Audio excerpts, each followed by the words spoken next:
என்னதான் பிரியாணி பிரியர்கள் இருந்தாலும் அரிசி பருப்புக்குன்னு தனியாக பிரியர்கள் நிறையா பேர் இருப்பீங்க. நானும் அப்படிதாங்க. எனக்கு அரிசி பருப்பு சாப்பாடுனா ரொம்பவே பிடிக்கும். அதுவும் அந்த காலத்துல எல்லாம் பிரியாணினாவே அரிசி பருப்பு சாப்பாடு அப்படின்னு தான் சொல்லுவாங்க. என் ஸ்டைலில் அரிசி பருப்பு சாப்பாடு எப்படி பண்ணுறதுன்னு பார்க்கலாங்களா? அதுக்கு ஒரு குக்கர் வச்சுக்கோங்க. எண்ணெய் ஊற்றி கடுகு கடலைப்பருப்பு போட்டுக்கோங்க. அது நல்லா பொரிஞ்சு வந்ததும் நம்ம நறுக்கி வச்சுருக்கிற வெங்காயத்தை போட்டுக்கலாம். கூடவே கருவேப்பந்தலையும் போட்டுக்கோங்க. அது நல்லா வணங்கினதுக்கப்புறம் நம்ம அரைச்சி வச்சுருக்கிற இஞ்சி பூண்டு மிளகாய் போட்டுக்கோங்க. கூடவே இஞ்சி பூண்டு சோம்பு சீரகம் மிளகு இதெல்லாம் சேர்த்து நான் அரைச்சிருக்கேன். அதை அந்த விழுதை ஆட் பண்ணிக்கோங்க. பச்சை வாசனை போனதுக்கப்புறம் நம்ம தக்காளி ஆட் பண்ணிக்கலாம். தக்காளி ஆட் பண்ணி அது நல்லா வணங்கட்டும். இப்போ மஞ்சத்தூள் ஆட் பண்ணிக்கோங்க. அப்புறம் நான் வீட்டிலேயே அரைச்ச குழம்பு மிளகாத்தூள் ஒரு 1.5 ஸ்பூன் போட்டிருக்கேன். இதில் நான் வர மிளகாத்தூள் எதுவுமே போடலைங்க. ஏன்னா எங்கள் மிளகாத்தூள்லையே காரம் இருக்கும். ஸோ நான் எதுவுமே போடலை. எல்லாம் சேர்த்து நல்லா வணக்கி விட்டுருங்க. நல்லா வணங்கட்டும்.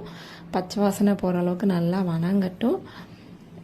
நான் 1 டம்ளர் அரிசியும் சின்ன டம்ளரில் ஒரு 1/2 டம்ளர் பருப்பும் ஒரு 1/2 மணி நேரத்துக்கு முன்னாடியே ஊற வச்சுட்டேங்க. அதுக்கு நான் 1 சொம்பு தண்ணியும் பெரிய கிளாஸில் 1 கிளாஸ் தண்ணியும் ஊற்றுறேங்க. இப்போ தண்ணி நல்லா கொதித்து வரணும்.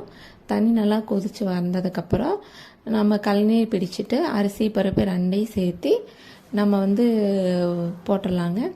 போட்டதுக்கப்புறம் கொஞ்சம் ஒரு கொதி வந்ததுக்கப்புறம் நம்ம லாஸ்ட்டாக கொத்தமல்லி தலையில் தூவி குக்கரை மூடி ஒரு 3 விசில் விட்டுறலாங்க. ஒரு 3 விசில் விட்டதுக்கப்புறம் பார்த்தீங்கன்னா சூப்பரான சுவையான அரிசி பருப்பு ரெடிங்க. அதுவும் என் ஸ்டைலில். நாங்கள் ஈரோடு சைடுங்காட்டி நாங்கள் இப்படி தாங்க பண்ணுவோம். நீங்கள் எப்படி பண்ணுவீங்கன்னு சொல்லி நீங்கள் கமெண்ட் பண்ணுங்கள். ஓகே ஃப்ரெண்ட்ஸ், நம்ம சேனலை சப்ஸ்கிரைப் பண்ணுங்கள். அப்போ தான் நான் போடுற வீடியோஸ் எல்லாமே உடனுக்குடன் வரும். குக்கர் ஓப்பன் பண்ணி பாருங்கள் எவ்வளோ நல்லா அரிசி பருப்பு சாப்பாடு வந்திருக்கு. இப்போ லாஸ்ட்டாக நெய் ஊற்றி கிளறி விட்டு சாப்பிட்டிங்கன்னா